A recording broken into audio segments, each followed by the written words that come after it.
Hi, I'm Stuart. Welcome to my channel. Thanks for viewing my video. In this video I'm going to do the BookTuber name tag. I was tagged by a couple of different booktubers, Pat at Book Chat with Pat 8668 and Kelly at Books I'm Not Reading. So thank you both for tagging me. Their channel info will be in the description of this video. Please take a look at their channels. In addition to both having a lot of great bookish content, more importantly, they're super nice, supportive people. I'm just going to do kind of a summary of what they both said to properly credit the creator of this tag. This is an original tag based around the names of BookTube channels created by Aaron Read a Book. A statement from Aaron. These are all great channels that you should all subscribe to immediately if you haven't already. There are probably several hundred other channel names that would work as prompts, but these are the ones I thought of. In this tag there are 10 prompts. The first is Books I'm Not Reading, which is Kelly, one of the booktubers who tagged me. And the prompt for this is a book that's been in our TBR forever. So I looked at Storygraph. The first book I added to my to-be-read pile was This Woven Kingdom by Tahira Mafi. I started in Storygraph around February 2022, and I haven't read the book yet. I have a lot of books from before then that I haven't read, but I didn't do a TBR before I went on Storygraph, and it'd be impossible for me to determine what the first book that I bought that I haven't read yet was. I just have too many. The second prompt is Novel iDeea, a book with an interesting premise or plot device. I'm going to give several. The first is The Starless Sea by Erin Morgenstern. This is about a group of people in an underground area who protect and store books and stories. There is a book in the book that predicts what's going to happen to some of the characters. It tells their story before it happens. This book is a little hard to describe. You have to experience it to really understand it, but I quite enjoyed it. Another book is The Traveling Cat Chronicles by Hiro Arikawa. This book stars an intelligent cat who understands human speech. He helps his owner revisit various people in his life and reconnect with these people. The third book is The Kiss Quotient by Helen Wong. This is a romance novel in which the two main characters are a very intelligent, successful autistic woman and a male escort. She hires the male escort because she's determined that she needs to be better at sex to keep a man, and she wants him to teach her. The book is mainly about them trying to understand how each other communicates. The communication trope, which is fairly common in romance books, makes total sense in the case of this book. And the final book I want to mention in this prompt is Emily Wilde's Encyclopedia of Fairies by Heather Fawcett. In this book, Emily Wilde is creating an encyclopedia of fairies, which I think is a great premise.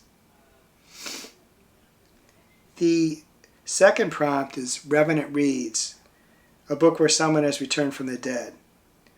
In this one also I'm going to mention The Starless Sea by Erin Morgenstern. Late in the book, a character is returned from the dead, and the way this is done is quite clever. The fourth prompt is CriminOlly, a book where a crime takes place. For this prompt, I'm going to select The Secret History by Donna Tartt. In this book, a bunch of students murder a fellow student. You learn this at the very beginning of the book.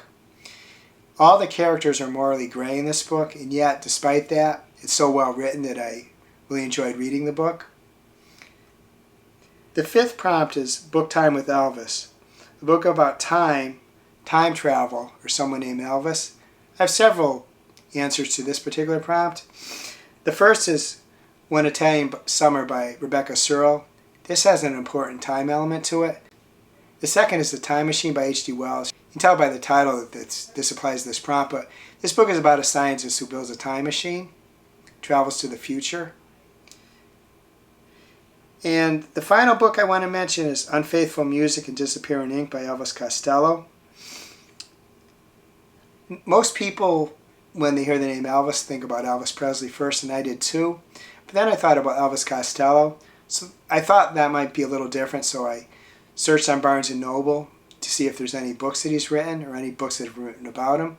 And I came up with this book. I don't have this book, but it looks quite interesting. It looks like it's a memoir, possibly an autobiography of his. I'm not sure what period of time it covers, but it looked quite interesting. The sixth prompt is middle of the book March. Your favorite book that you read in March. The favorite book I read in March was The Poet X by Elizabeth Acevedo. Actually, I listened to the book while I also read the physical copy of the book, and I quite enjoyed it. It's a great poetry book, and I think it's a great entry point for people new to poetry, which is unique because it's high quality, but it's also a good entry point. The seventh prompt is Book Buds, a book with a great friendship. I'm going to mention several books in this prompt too, but first book I'm going to mention is Happy Place by Emily Henry. This book is rightly considered a really good romance, but to me it was as much a book about a group of friends. They took a trip together. It's the final time they're taking this trip. They've taken this trip for years. It's their happy place of the title. But there's some problems that occur there, and they do work through those problems and emerge still a good group of friends. And it's just kind of pointed out to me that as people age, you can remain friends, but you have to let go of the traditions of your youth, form new traditions, and kind of reconfigure your friendship. The second book is Diary of a Confused Feminist by Kate Weston, which was a book I just recently read. In this book, the main character, Kat, has some difficulties with her friends, but they're able to talk them through and emerge stronger than they were before, and they have each other's back. I just thought this was a great example of friendship and how friends do work through stuff, but then they can emerge as stronger friends than they were before. The eighth prompt is Obscure Book Adventures, a book that you love that never gets talked about. I'm also going to mention Diary of a Confused Feminist by Kate Weston for this one. I just happened to see this book on a visit to my library. It was at the end of a row in the YA section, and it just looked appealing to me, and I picked it up. To my memory, I haven't heard anyone talk about this book on BookTube. I thought it was a great YA novel, and a real YA novel, unlike many books now, which a fair amount of people think are really written for an older audience. This was truly written for the audience it's written about. It's aimed for that audience too. The ninth prompt is Savage Reads, a book with a monster or beast or human acting monstrous or beastly. I'm going to mention a couple books for this prompt. The first is The Island of Dr. Moreau by H.G. Wells. There are multiple beasts in this book. The second is The Strange Case of Dr. Jekyll and Mr. Hyde by Robert Louis Stevenson. This book is about the monstrous side of a human being that is brought out. The 10th prompt is a book that fits your own channel name or the name of a channel that you love. First I'm going to talk about my channel, and then I'm going to talk about a couple other channels that came to mind. The name Griffin is also used as a name for a mythical beast. I'm just going to say what Wikipedia says about that. You perhaps are familiar with this, but just in case you're not. And per Wikipedia, the Griffin, spelled Griffin like my last name, spelled Griffon, or Gryphon, is a legendary creature with the body, tail, and back legs of a lion, and the head and wings of an eagle, with its talons on its front legs. Because the lion was traditionally considered the king of the beasts, and the eagle the king of the birds, by the Middle Ages the griffin was thought to be an especially powerful and majestic creature. Since classical antiquity, griffins were known for guarding treasures and priceless possessions. So I searched Griffin, spelled Gryphon, in Barnes & Noble, and I came up with a book called Griffin and Light by Mercedes Lackeys and Larry Dixon. And it says this book is set in the Voldemort world years ago. It says this book was set in the Voldemort world.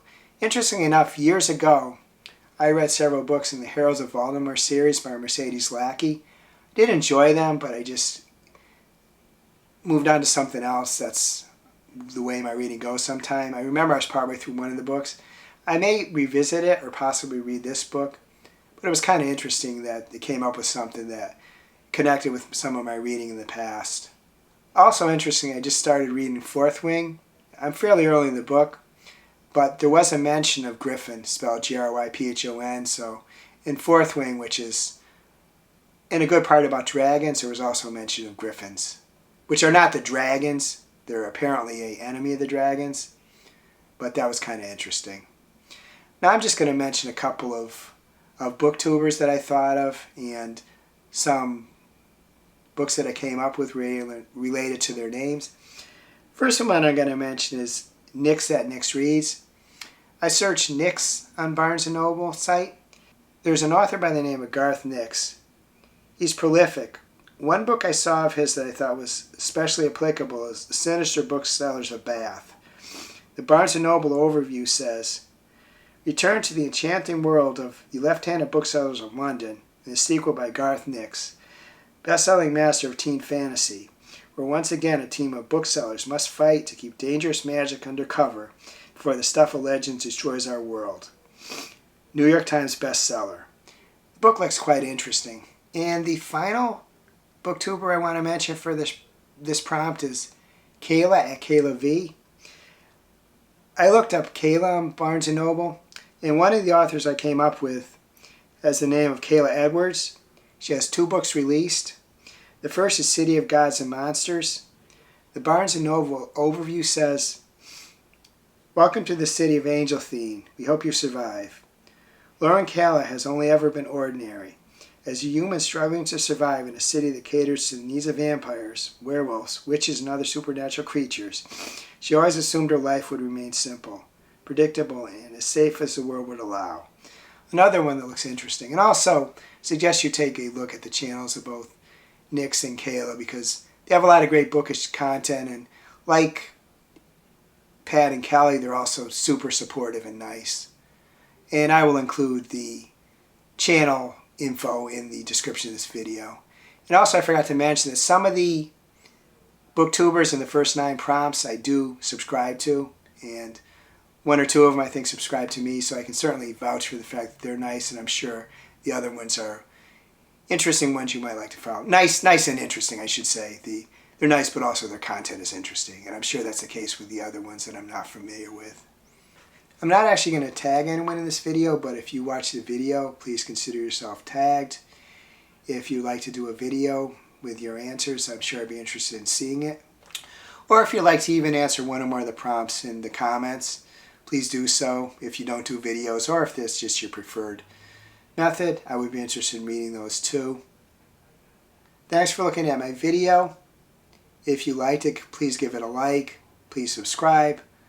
Please hit the notification bell so you get notified when I upload future videos. I hope you have a wonderful day.